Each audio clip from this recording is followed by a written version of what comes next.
So I do have a question. How can you get the middleman out? That may be You the have to do best your own question for research. others. Oh, So you really? you have to have your own point of contact with companies, and that's another thing I teach in my program. I teach people how to get on a private list. So once you've been on a private list, that way companies reach out to you directly due to you being in a referral program. That's what your forte is. Mhm. It's all one and the same. Yeah, that is true. Was it salary for him? Yeah, it's just salary. And guys, I need to put a banner about techpreneurship. You know what I'm saying? If they want to learn more and more how to do C2C and not be, job stacking. I know. I've been talking to so many people. I just got a student on blacklisted today. So what's blacklisted? Blacklisted is where you like pretty much have a conversation with an agency, do an interview, or you get a job with an agency.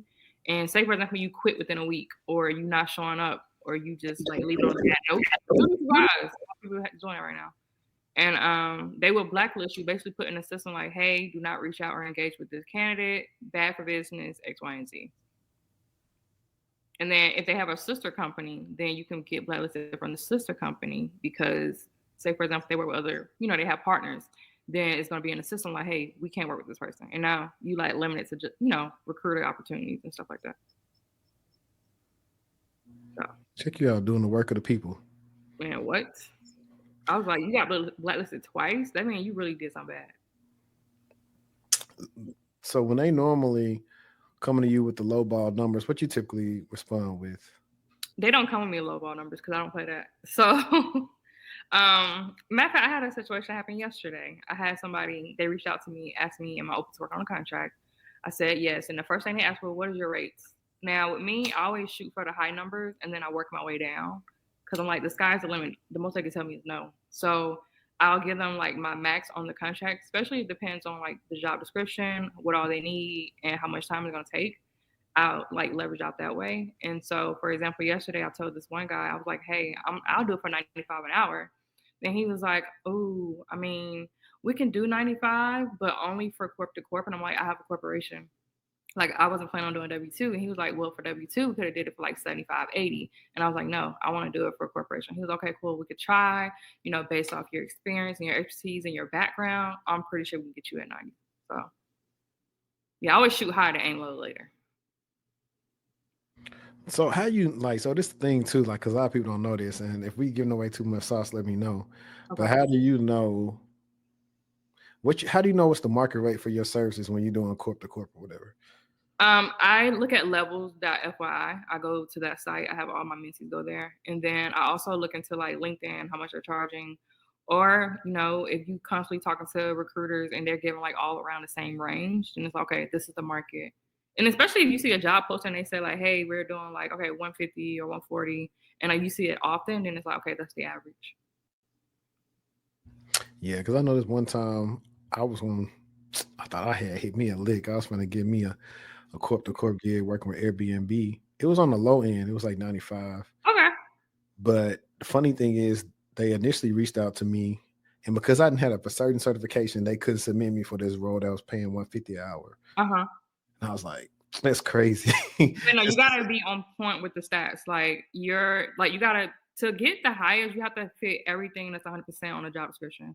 Because like I had a cybersecurity mentee. He got his first C2C last month, and he's now at 100 an hour at his first C2C. So he's making like 200K. So I think I got lowballed with mine when I was working with TB Consulting. Uh-huh. I think Henri, I think I called Henri like right off the back. It was maybe like a 30-minute interview, and they're like, you got the job. And I think it was maybe like 80 an hour. And Henri was like, nah, man, you need more than that. Uh-huh. So I went back and told them I wanted something like 120 or something like that. Yeah. And they denied it. But maybe 2 days later, they was like, yeah, we need you. So exactly. After that, I guess from a Splunk's perspective, it gave me the opportunity to, I guess, aim high, like you said. So now every opportunity I'm looking for, I'm probably going to aim around that. As you should. And never go for the first number. So anytime they give you the first number, always think about, if they give me that number, I can always go at least about $5 to $10 more on a W-2. Now, if you do it on a corp to corp, just know that number they give you, you can always either up it like $15 to $20, sometimes 30, depends on the company. Okay. Noted. Mm-hmm. But they have it in the budget. They just got to pay the middleman, which is the recruiter, and the recruiter wants more money. So I do have a question. How can you get the middleman out? That may be you have to do your own question for research. others. Oh, So really? you have to have your own point of contact with companies, and that's another thing I teach in my program. I teach people how to get on a private list. So once you've been on a private list, that way companies reach out to you directly due to you being in a referral program. I don't know if y'all seen my reel that I posted on Instagram where it's like, oh, how to get on a private list to see, so that way you can cut a middleman and get the full like 200 to 300 an hour, however much you want. What's your I actually got your course. It's technically J. So the word technically and then JAI. Okay. But yeah, you can cut out the middleman because there's been plenty of times I don't even work with the middleman. And I sent out links of like you can get on Salesforce private list, you can get on ServiceNow private list, the government private list without a recruiter. So the thing about it, you gotta apply under your company, and then they gotta have a meeting with you. They sit down with you, talk with you about your credentials. So that way it's like the background part is already done. Like they already have you in the system, they trust you, you're a certified like professional at this point. And so if people are looking for you, they'll go through the database and be like, you know what, I want to work with this company. They have expertise in this. Let's reach out to them. Let's schedule up a meeting and see what we can do. And then you'll get the full amount that way. That makes sense. Mm-hmm. Is that the right website I just put in the chat for you, for your website? What is it? Let's see. I don't see it. Yeah, that's the right one. And then it's going to take them to like enter site or like access to the portal. Yeah, that's the right one. Kenneth said he can get a hold of you. Huh? He's talking about Marquis. Yeah, man. I'm on the move. He's supposed to do a series called Escaping the Big Four. So I'm definitely trying to get him on, see if he come on tonight. You know, he's a wild guy. He might have some stuff going on. Justice, I have a question. Mm-hmm.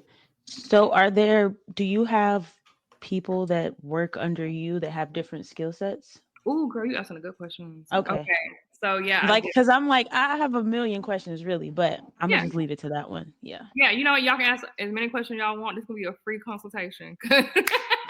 But yeah, so I have 2 C2Cs. So I have one that's strictly UI UX, and then I have another one where I outsource work with like people who's in cyber, QA, project management, and that type of things. So the people I work with, I don't work with anybody overseas. All my people in the US, and these are people I built relationship with based off like working on the projects together, or they write me on Instagram, they write me on LinkedIn, send me their work, and I'm like, okay, cool, let's work together. So yeah, I outsource. And then because at first I was doing it myself and I was like, it's too much on me. And so I learned how to work smarter and not harder. And then I learned how to automate it. And once I learned how to automate it, now companies strictly talk to, the subcontractors I have under me. They don't need me on calls. They don't need me on meetings. So now I'm just looking at invoice, approving checks, having kickoff meetings, and that's pretty much it. Then I go and I get into my fractional consulting. That's a whole nother thing I'm talking about. But yeah. Thanks. Uh-huh.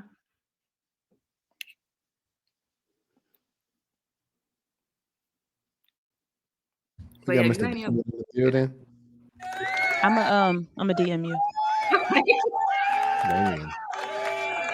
I think Kenneth said he's free too.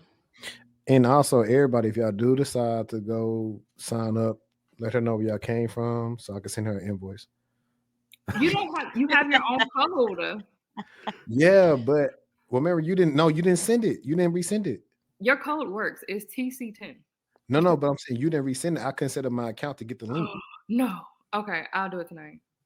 Yeah. Because I'm like, your code definitely works.